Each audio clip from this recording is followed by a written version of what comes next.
Is If God and Nothing But the Blood. And they're one song on the album, and the album is entitled The Gathering. Friends, welcome, welcome, welcome, welcome again to I Am Encouraged Radio. I know we spoke earlier, but I just wanted to again say welcome.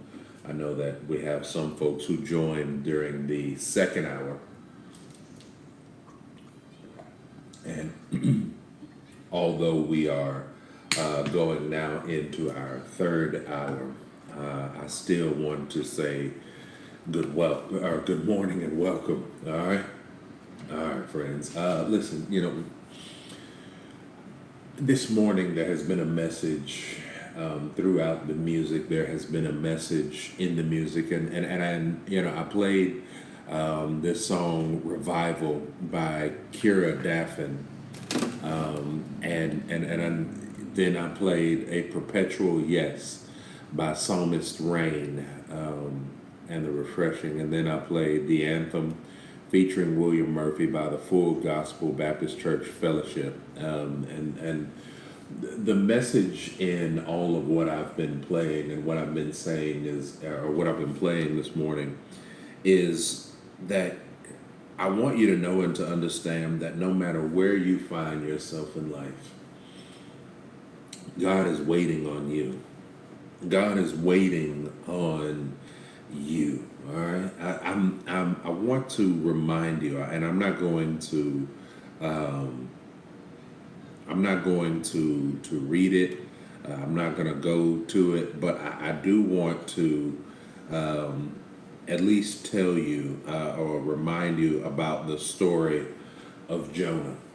All right, the story of Jonah, and many of you have heard the story of Jonah. You know about Jonah. You know who Jonah is, and the thing that has always captured me or amazed me about that is that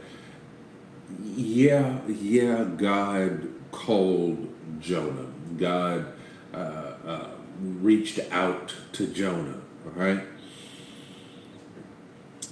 But what amazes me more than the fact that God called out to Jonah, what amazes me more than the fact that God, reached out to Jonah is that, Jonah is a person who openly and defiantly tried to run from, tried to hide from, who tried to get away from the calling that God had placed on his life. Jonah was one. Now, listen. The Bible is full of stories who received the calling the first time or so that God called, and they did what God called them to do, and they backslid somewhere along the way, and they had to turn and repent. But Jonah was one that when God called him, he ran, he hid,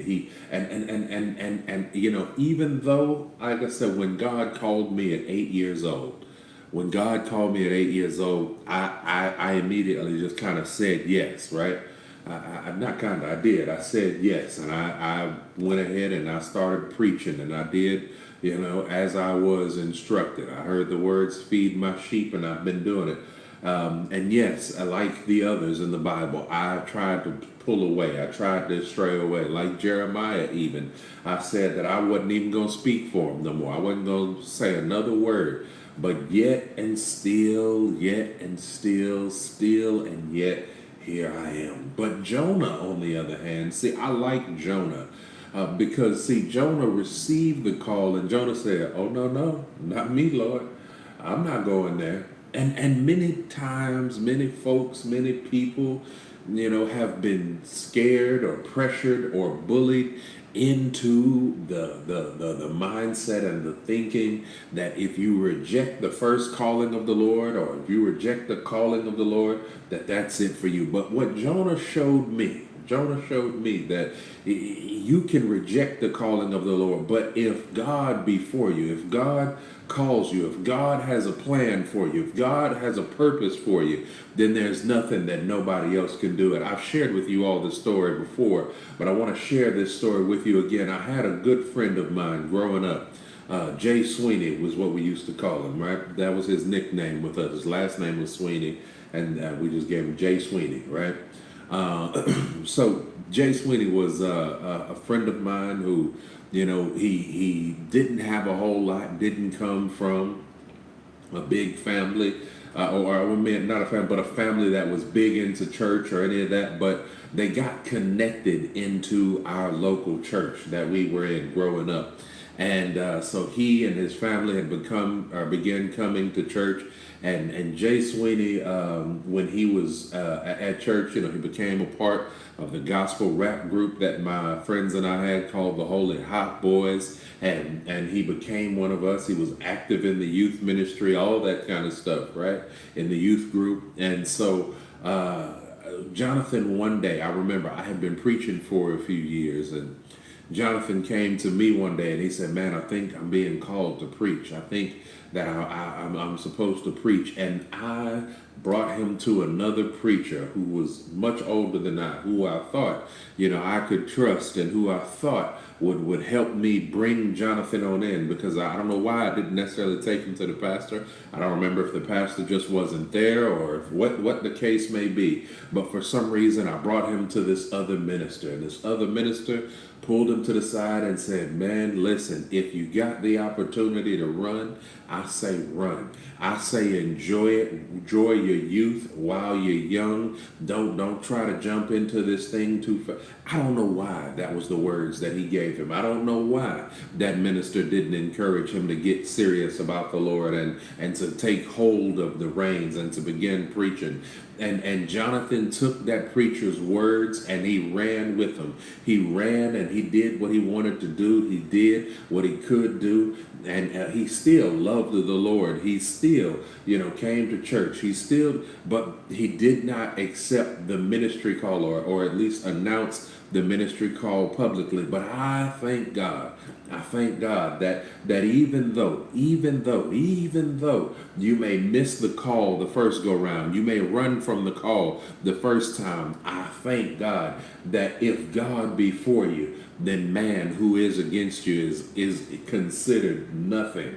And so one day I want you to know that my boy Jonathan, he did accept his call into the ministry, and he did accept, and he began preaching, and he began his ministry, and even though his life was cut short, right, even though he was killed and murdered in an act of senseless violence, I want you to know that he still accepted the call. Friends, I want you to know that it's not too late for you. You're not too far gone. You haven't run too far away from God. Listen, the prodigal son is a perfect example of no matter how far you've gone, no matter how low you have fallen, no matter where you may find yourself, what station you may find yourself in, God is right there in the opposite direction. Home is right there in the opposite direction. All you've got to do is just turn around and come to your senses and say, "You know what?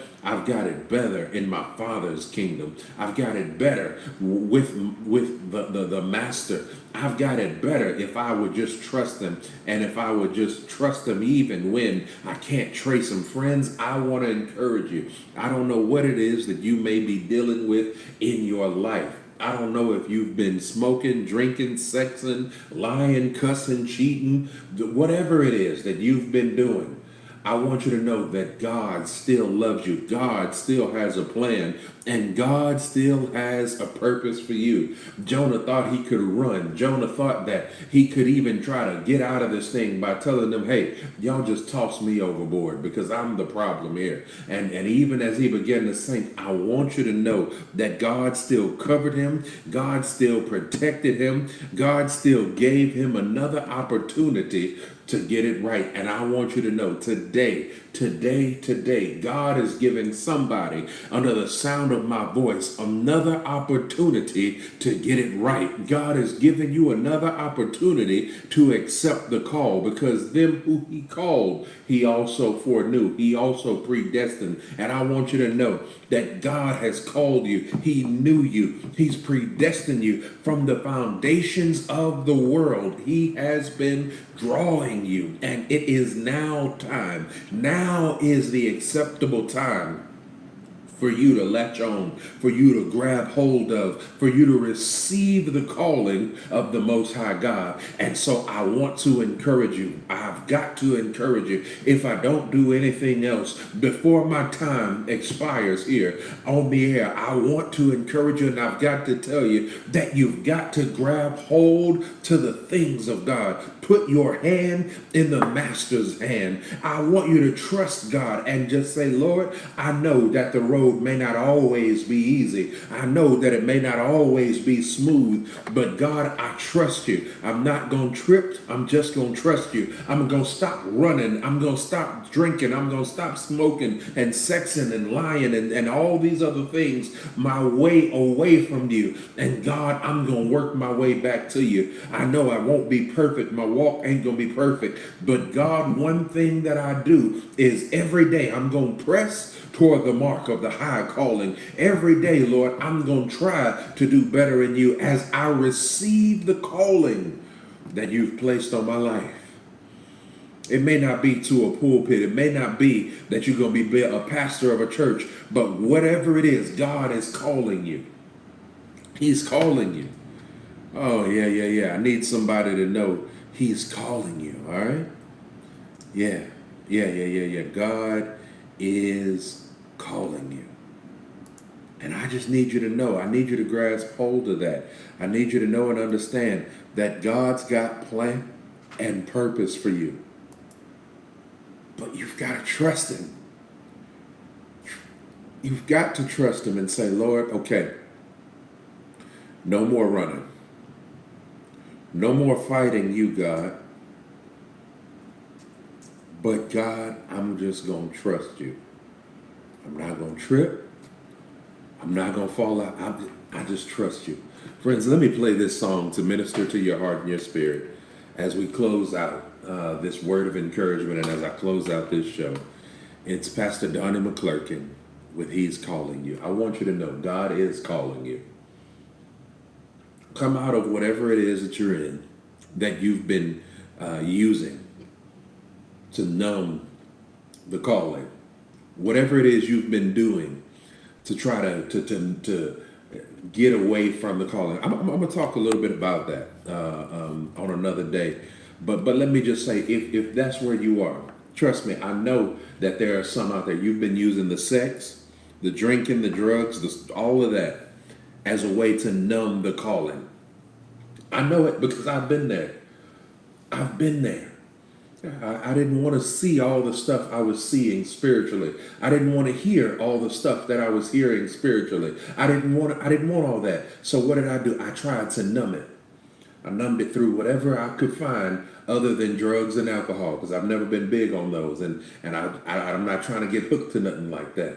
That just takes away all my will and my power. So I found other vices and other things.